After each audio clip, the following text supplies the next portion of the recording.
Bonjour à tous et merci de nous écouter pour ce nouvel épisode du podcast des secrets de la data. Le rendez-vous, vous le savez, des praticiens de la data et de l'IA. Aujourd'hui, on va plonger dans les stratégies, les bonnes pratiques qu'on observe chez les grandes banques et assurances françaises. Il s'agit de voir comment elles déploient l'intelligence artificielle générative. On se base sur une analyse assez récente des usages, 3 ans après l'émergence de cette techno.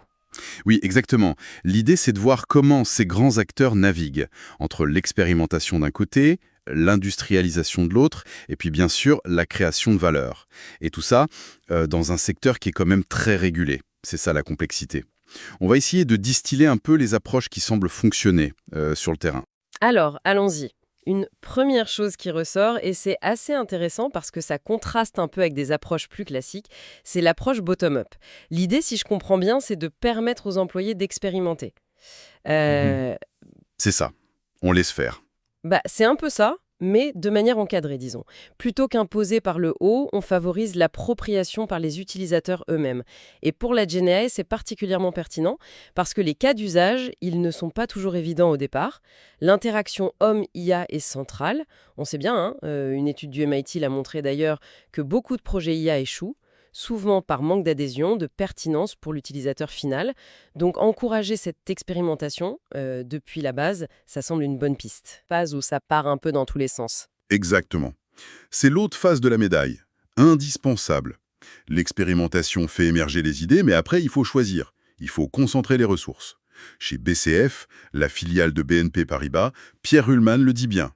Ils avaient beaucoup de cas au début, puis ils se sont recentrés sur 12. Et ce choix, il n'est pas fait au doigt mouillé. Il y a une vraie analyse de valeur derrière. Pas juste la valeur financière directe, mais aussi la valeur client, la valeur collaborateur, le NPS, l'engagement, et puis la contribution à la digitalisation. C'est une démarche assez structurée pour mettre les chances de son côté. Sur la valeur. Mais comment on organise ça concrètement? On parle souvent de centres d'expertise, de COE. Oui, la structure organisationnelle, c'est fondamental.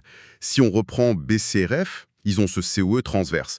Son rôle, animer les comités valeurs, diffuser la culture IA et aussi très important, gérer le risque. Ils ont même un AI Risk Officer dédié. Et à côté, une IA Factory, plutôt côté IT, qui s'occupe de l'industrialisation, du delivery. On voit bien la séparation des rôles. Stratégie, gouvernance d'un côté et réalisation technique de l'autre. Et ça, on le retrouve ailleurs, cette logique? Absolument.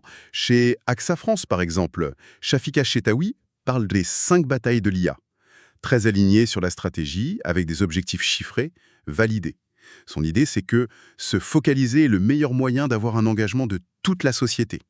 Là aussi, les IA et Data Factory sont centrales pour la gouvernance, la mutualisation, le fameux Build Once, Use Many.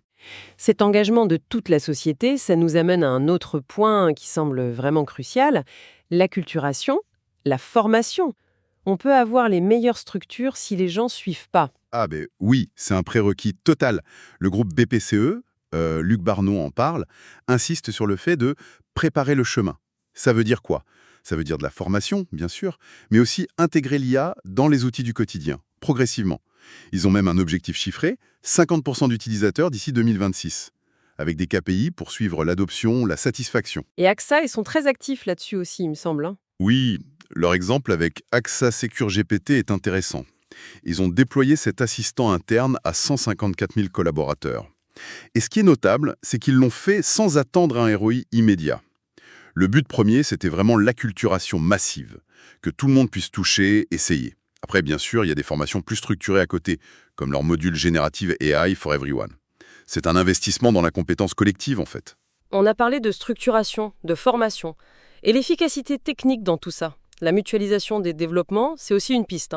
Oui, c'est une autre clé. Didier Lelouch, chez LCL, il insiste là-dessus. Il parle de rendre les RAG génériques. Les RAG, pour rappel, c'est ces systèmes qui permettent à l'IA générative d'aller chercher des infos fiables dans les bases de connaissances de l'entreprise. Ah oui, pour éviter qu'elle invente des choses. Exactement.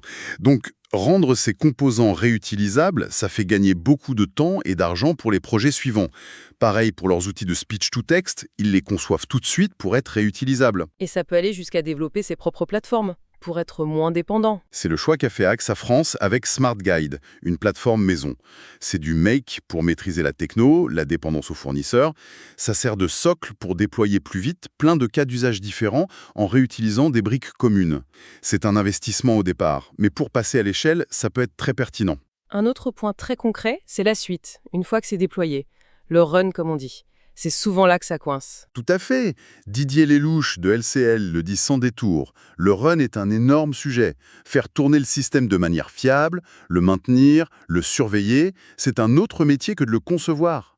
Chez LCL, justement, ils sont en train de réorganiser les équipes data science, de les rapprocher de l'IT pour mieux industrialiser cette phase.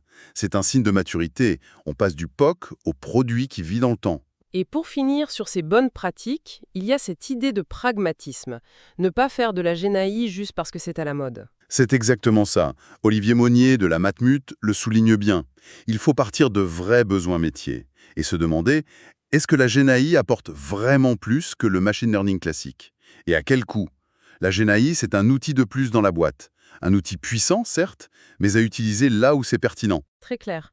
Bon, après ce panorama des pratiques, si on regardait quelques stratégies et projets plus spécifiques par entreprise, on peut commencer par BNP Paribas et BCESF. On a parlé de leur focus sur l'octroi de crédit. Oui, et ce qui est intéressant, c'est que Pierre Ruhlmann précise qu'ils veulent réduire les délais de façon drastique, passer de 12 à 6 jours, voire 3 jours, mais attention, en utilisant surtout des IA matures, pas forcément de la GenAI pour ce problème précis de l'enfer documentaire. Ils ont un produit IA maison pour analyser les justificatifs. Ça illustre bien le pragmatisme, la bonne techno pour le bon problème. D'accord. Et chez BPCE, Luc Barneau disait ne pas courir tous les lièvres à la fois.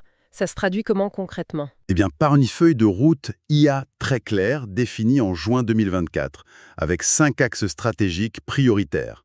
Aide aux conseillers, expérience client digitale, fraude, centre de relations clients et support aux métiers IT. L'approche, c'est vraiment de combiner GenAI et autres techno-IA et digitales pour avancer de manière coordonnée sur ces gros chantiers. AXA France, on a vu leur programme Nadia très structuré. Les 5 batailles, Smart Guide, AXA Secure GPT, la formation, le Co-GenAI. Est-ce qu'on a des exemples d'applications concrètes? Oui, on cite Smart in AXA qui aide les agents à trouver des infos produits. Il y a aussi un coach prévention routière basé sur le langage naturel, un bot RH. Et puis des travaux en cours sur des sujets vraiment centraux comme les sinistres et le service client. L'objectif pour 2025, c'est clair.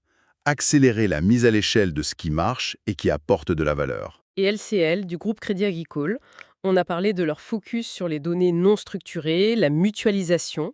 Est-ce qu'il y a déjà des choses à l'échelle avec la GenAI? Oui, ils ont par exemple Aria, c'est un assistant de messagerie pour 12 000 conseillers pour les aider à rédiger. Et aussi un outil récent qui génère des comptes rendus de rendez-vous à partir de la dictée vocale du conseiller. Et cet outil, dès le départ, ils l'ont pensé pour être réutilisable potentiellement par d'autres entités du groupe. Ça colle bien avec leur logique de mutualisation et d'industrialisation du run. Société Générale, eux, ont créé une entité dédiée, SocGen AI, début 2024. C'était un mouvement assez remarqué. Pourquoi? L'objectif affiché, c'est de créer une structure pour vraiment piloter et accélérer l'IA à grande échelle dans tout le groupe. Pour maximiser la valeur, optimiser les process, booster l'innovation. Elle travaille en tandem avec la direction IA groupe existante, celle d'Étienne Guibou. C'est un signal clair de l'importance stratégique donnée à l'IA. Et du côté des mutuelles, BPC Assurance par exemple? Alors eux, ils ont leur feuille de route data et IA sur 4 ans. Logiquement, elle s'inscrit dans la dynamique du groupe BPCE. Mais on précise bien qu'elle ne se focalise pas que sur la GenAI. Elle couvre un spectre plus large de la data et de l'IA. Le groupe Vive, qui regroupe MGN, Harmonie Mutuelle, leur approche semble assez collaborative, non? Oui, tout à fait. Ils ont lancé une communauté Gen AI copilotée par l'innovation et le CDO de la MGN pour bien lier métier et techno. Et une task force avec des gens de la tech, des RH, pour regarder les impacts, faire remonter les cas d'usage, acculturer et construire une vision pour le COMEX. Ils ont même une méthode commune de calcul de valeur pour comparer les initiatives entre les différentes mutuelles du groupe. C'est assez malin. La Massif aussi, on sent une structure bien en place. Feuille de route, instance de gouvernance. Oui, depuis 2023, ils ont cette feuille de route sur 4 ans qui vise l'industrialisation, avec 2 boards pour encadrer, un sur l'éthique et les impacts, un autre sur les cas d'usage, avec des champions IA dans les métiers. Au printemps dernier, ils avaient une 50aine de cas en test, y compris un pilote de Gemini for Workspace avec 300 personnes. Ils pensent même à un passeport IA, une sorte de formation socle pour tous. Parce que, comme le dit Fabrice Leglen, l'IA générative, c'est pas tant intuitif que cela. Ça demande un accompagnement. Et le domaine stratégique où la Massif mise le plus sur la Gen AI, c'est quoi? Clairement, la gestion des sinistres. Ils voient ça comme un potentiel game changer, un vrai différenciateur.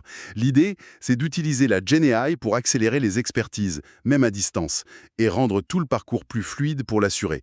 C'est là qu'ils attendent des gains majeurs. Et on termine ce tour d'horizon avec la Matmut, l'approche pragmatique dont on parlait.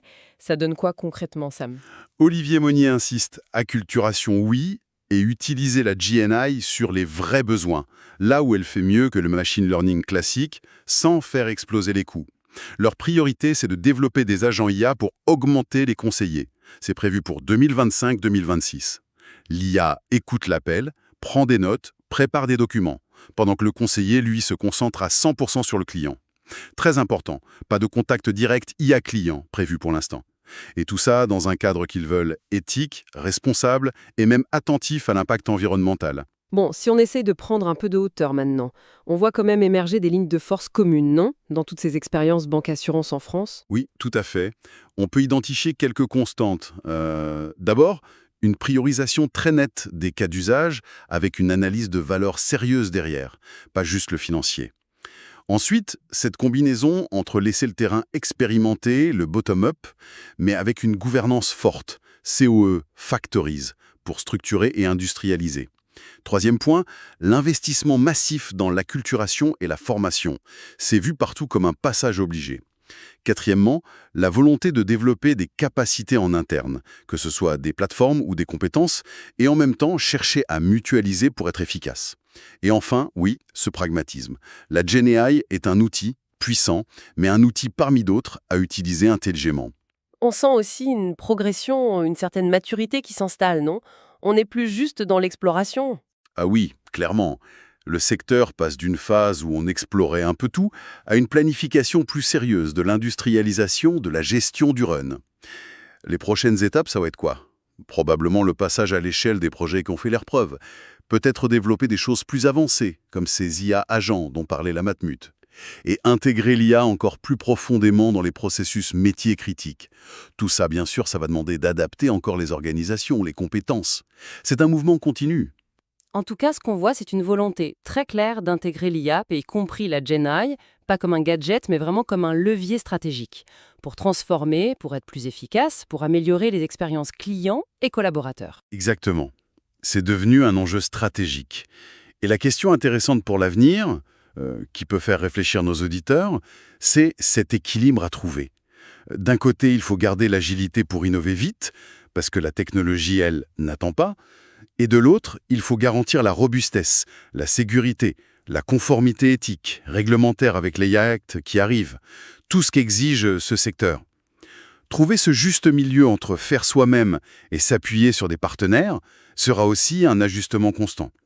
C'est un défi complexe, mais passionnant pour les années qui viennent.